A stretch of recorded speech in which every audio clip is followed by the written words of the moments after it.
Praise the Lord. ഇന്ന് നമ്മൾ ദൈവസന്നിധിയായിരിക്കുമ്പോൾ ഉസിയാവിനെ പറ്റി ഒന്ന് ചിന്തിച്ചു നോക്കാം.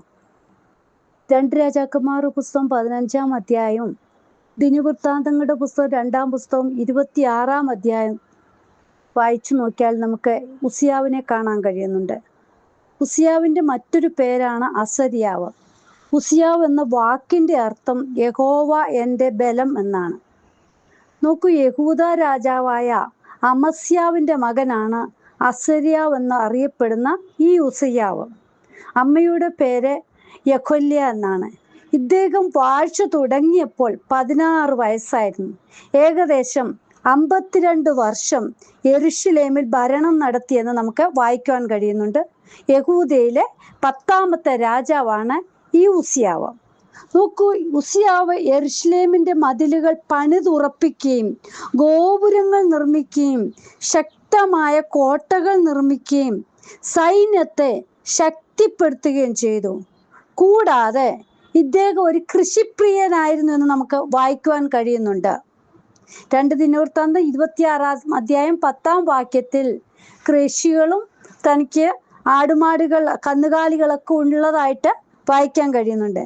നോക്കൂ, ഇദ്ദേഹം തൻ്റെ അപ്പനായ അമസ്യാവ് ചെയ്തതുപോലെ യഹോവയ്ക്ക് പ്രസാദമായുള്ളത് ചെയ്തു. യഹോവ സാമ്പത്തികമായും സൈനികമായും ജയം നൽകുകയും ചെയ്തു. യഹോവയെ അന്വേഷിച്ച് നടന്ന കാലത്തോളം ദൈവം ഈ ഉസിയാവിനെ അഭിവൃദ്ധി നൽകിയെന്ന് 2 ദിനവൃത്താന്തം 26-ാം അധ്യായം 5-ാം വാക്യത്തിൽ വായിക്കുന്നുണ്ട്. ഫെലിസ്ത്യരോട് യുദ്ധം ചെയ്ത് ഇടിച്ചു കളയേണ്ടതല്ല ഇടിച്ചു കളയുകയും പണിയേണ്ടതൊക്കെ പണിയുകയും ചെയ്തു. ദൈവം എല്ലാ വിധത്തിലും ഉസിയാവിനെ സഹായിച്ചു.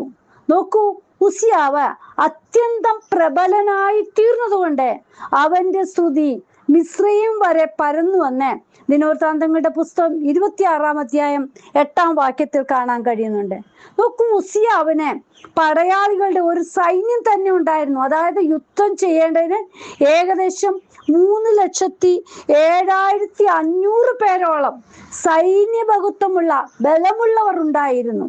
യുദ്ധത്തിന് വേണ്ടുന്നതായ പരിച, കുന്തം, തലക്കൊരിയ, കവചം, വില്ല് എന്നിവയെല്ലാം ഉണ്ടാക്കുകയും കൂടാതെ യന്ത്രങ്ങളെല്ലാം തീർപ്പിക്കുകയും ചെയ്തു. അതുകൊണ്ട് ഇവയിലെല്ലാം പ്രബലനായി തീർന്നത് കൊണ്ട് ഇവന്റെ സ്തുതി ബഹുദൂരം പരക്കുവാനിടയായി.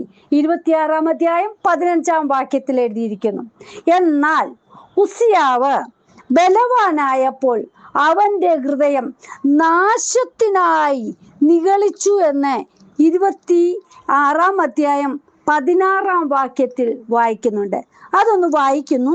16 മുതൽ 21 വരെയുള്ള വാക്യങ്ങൾ നോക്കുമ്പോൾ നമുക്ക് ഉസിയാവിൻ്റെ എങ്ങനെയാണ് അതായത് നാശത്തിന് കാരണമായി തീർന്നത് മൂലം എന്തെല്ലാം ഭവിച്ചു എന്ന് വായിക്കും. എന്നാൽ അവൻ ബലവാനായപ്പോൾ അവന്റെ ഹൃദയം അവന്റെ നാശത്തിനായിട്ട് നിഗളിച്ചു. അവൻ തൻ്റെ ദൈവമായ യഹോവയുടെ കുറ്റം ചെയ്തു. ധൂപപീഠത്തിന്മേൽ ധൂപം കാട്ടുവാൻ യഹോവയുടെ ആലയത്തിൽ കടന്നു ചെന്നു. അസര്യാ പുരോഹിതനും അവനോടുകൂടെ ധൈര്യശാലികളായി യഹോവയുടെ 80 പുരോഹിതന്മാരും അവന്റെ പിന്നാലെ അകത്തു ചെന്ന് ഉസിയ രാജാവിനെ തടുത്തു. അവനോട്, ഉസിയാവേ, യഹോവയ്ക്ക് ധൂപം കാട്ടുന്നത് നിനക്ക് വിഹിതമല്ല. ധൂപം കാട്ടുവാൻ വിശുദ്ധീകരിക്കപ്പെട്ട അഹരോന്യരായ പുരോഹിതന്മാരത്തെ വിശുദ്ധ മന്ദിരത്തിൽ നിന്ന് പൊയ്ക്കൊള്ളുക. ലംഘനമാകുന്നു നീ ചെയ്തിരിക്കുന്നത്. അത് നിന്റെ ദൈവമായ യഹോവയുടെ മുമ്പാകെ നിനക്ക് മാനമായിരിക്കയില്ല എന്ന് പറഞ്ഞു. ധൂപം കാട്ടുവാൻ കയ്യിൽ ധൂപകലശം പിടിച്ചിരിക്കെ ഉസിയാവ് കോപിച്ചു. അവൻ പുരോഹിതന്മാരോട് കോപിച്ചു കൊണ്ടിരിക്കയിൽ തന്നെ യഹോവയുടെ ആലയത്തിൽ ധൂപപീഠത്തിന്റെ അരികെ വെച്ച് പുരോഹിതന്മാർ കാണെ അവന്റെ നെറ്റിമേൽ കുഷ്ഠം പൊങ്ങി. മഹാപുരോഹിതനായ അസര്യാവും സകല പുരോഹിതന്മാരെ അവനെ നോക്കി. അവന്റെ നെറ്റിയിൽ കുഷ്ഠം പിടിച്ചിരിക്കുന്നത് കണ്ടിട്ട് അവനെ ക്ഷണം അവിടെ നിന്ന് പുറത്താക്കി. യഹോവ തന്നെ ബാധിച്ചത് കൊണ്ട് അവൻ തന്നെ പുറത്തു പോകുവാൻ ബദ്ധപ്പെട്ടു. അങ്ങനെ ഉസിയ രാജാവ് ജീവപര്യന്തം കുഷ്ഠരോഗിയായിരുന്നു. നോക്കൂ പ്രിയ ദൈവമക്കളെ, നമ്മൾ പറയേണ്ടുന്ന കാര്യങ്ങൾ പറയുകയും ചെയ്യേണ്ടുന്ന കാര്യങ്ങൾ ചെയ്യുകയും ചെയ്താൽ യഹോവ നമ്മോട് കോപിക്കാതിരിക്കും. പക്ഷേ നമ്മളെ ഏൽപ്പിക്കാത്ത ഒരു കാര്യം നാം ചെയ്യുകയാണെങ്കിൽ നമുക്ക് അതിന് തിരിച്ചടി കിട്ടും. പക്ഷെ ഇവിടെ ധൂപം കാട്ടേണ്ടത് ആണ് ചെയ്യേണ്ടത്. പക്ഷേ ഉസിയാവ് അത് ചെയ്തത് മൂലം എന്താണ് പറ്റിയത്? കുഷ്ഠം പൊങ്ങുവാൻ, അതായത് എല്ലാവരും കാണുക കുഷ്ഠം അവന്റെ നെറ്റിമേൽ പൊങ്ങുവാൻ ഇടയായി തീർന്നു. പ്രിയ ദൈവമക്കളെ, ഈ നാളുകളിൽ നാം ദൈവം മുമ്പാകെ നമ്മെ സമർപ്പിച്ചിരിക്കുമ്പോൾ കർത്താവ് നമ്മളോട് പറഞ്ഞ കാര്യങ്ങൾ നാം ചെയ്യുന്നവരായിരിക്കണം. അല്ലാതെ എല്ലാ കാര്യത്തിലും നമ്മൾ ഇടപെടുകയാണെങ്കിൽ ഇതുപോലെ നമുക്ക് ഹല്ലേലൂയ പ്രയാസങ്ങൾ നേരിടുവാൻ ഇടയായിത്തീരും. ഹല്ലേലൂയ. ഇവിടെ പറയുന്നുണ്ട്, രാജാവായിരിക്കെ യഹോവയുടെ ആലയത്തിലെ ധൂപപീഠത്തിൽ ധൂപം കാട്ടുവാൻ ഹല്ലേലൂയ ഉസിയാവ് മുതിർന്നു. തൽഫലമായിട്ടാണ് ഹല്ലേലൂയ. നോക്കൂ, രാജാവ് തന്റെ രാജ്യമാണ് ഭരിക്കേണ്ടത്. ഇവിടെ ധൂപം കാട്ടേണ്ട ആവശ്യം ഇദ്ദേഹത്തിനില്ല. അതിന് തക്ക പുരോഹിതന്മാരെ അവിടെ ഏർപ്പെടുത്തിയിട്ടുണ്ട്. ഹല്ലേലൂയ. പുരോഹിതന്മാർ ഇത് എതിർത്തപ്പോൾ എന്താ? അവരോട് കോപിക്കുക ചെയ്തത്. ഹല്ലേലൂയ. ഈ കോപിച്ചതിന്റെ ഫലമായിട്ട് ഹല്ലേലൂയ, പറയുന്നത് കേൾക്കാത്തതിന്റെ ഫലമായിട്ട് കുഷ്ഠരോഗം പിടിക്കുവാൻ ഇടയായി തീർന്നു. ഹല്ലേലൂയ. എന്നിട്ട് പറയുന്നുണ്ട്, തന്നെ യഹോവ തന്നെ ബാധിച്ചത് കൊണ്ട് അവൻ തന്നെയും പുറത്തേക്ക് പോകുവാൻ ബന്ധപ്പെട്ടു. അവൻ ഹല്ലേലൂയ യഹോവ മൂലമുണ്ടായ ആ കുഷ്ഠം അവന്റെ പേർ പൊങ്ങിയതുകൊണ്ട് അവന് തന്നെ പുറത്തു പോകുവാൻ അവൻ ബന്ധപ്പെട്ടു. നാണക്കേട് എല്ലാവരുടെയും മുമ്പിൽ, എനിക്കിത് വന്നു പോയല്ലോ, ഞാൻ പറഞ്ഞത് കേൾക്കാനിട്ടാണല്ലോ എനിക്കിത് സംഭവിച്ചത്. ഹല്ലേലൂയ. അങ്ങനെ ഉസിയാ രാജാവ് ജീവപര്യന്തം ഒരു കുഷ്ഠരോഗിയായി തീർന്നു. അവൻ യഹോവയുടെ ആലയത്തിൽ നിന്ന് ഭ്രഷ്ടനായിരുന്നതിനാൽ ഒരു പ്രത്യേക ശാലയിൽ കുഷ്ഠരോഗിയായി താമസിച്ചു. പ്രിയ മക്കളെ, നമ്മെ തള്ളിക്കളയുന്നവരായിട്ടല്ല, നാം ദൈവസന്നിധിയിൽ വിശ്വസ്തയോടെ ഉറപ്പോടെ നിൽക്കുകയാണെങ്കിൽ തീർച്ചയായിട്ടും ദൈവം നമ്മെ ചേർത്ത് പിടിക്കുക തന്നെ ചെയ്യും. ഹല്ലേലൂയ. ദൈവസന്നിധിയിൽ നമ്മെ ഏൽപ്പിച്ചിരിക്കുന്നത് നാം വിശ്വസ്തയോടെ കൈകാര്യം ചെയ്യുന്നവരായിരിക്കണം. ഹല്ലേലൂയ. ഇതിൽ നിന്ന് നാം പഠിക്കേണ്ടുന്നത്, നാം ഒരു പാഠം എന്ന് പറഞ്ഞത്, നമ്മെ ഏൽപ്പിച്ചിരിക്കുന്ന കാര്യം നാം വിശ്വസ്തയോട് ചെയ്യുക. ഹല്ലേലൂയ.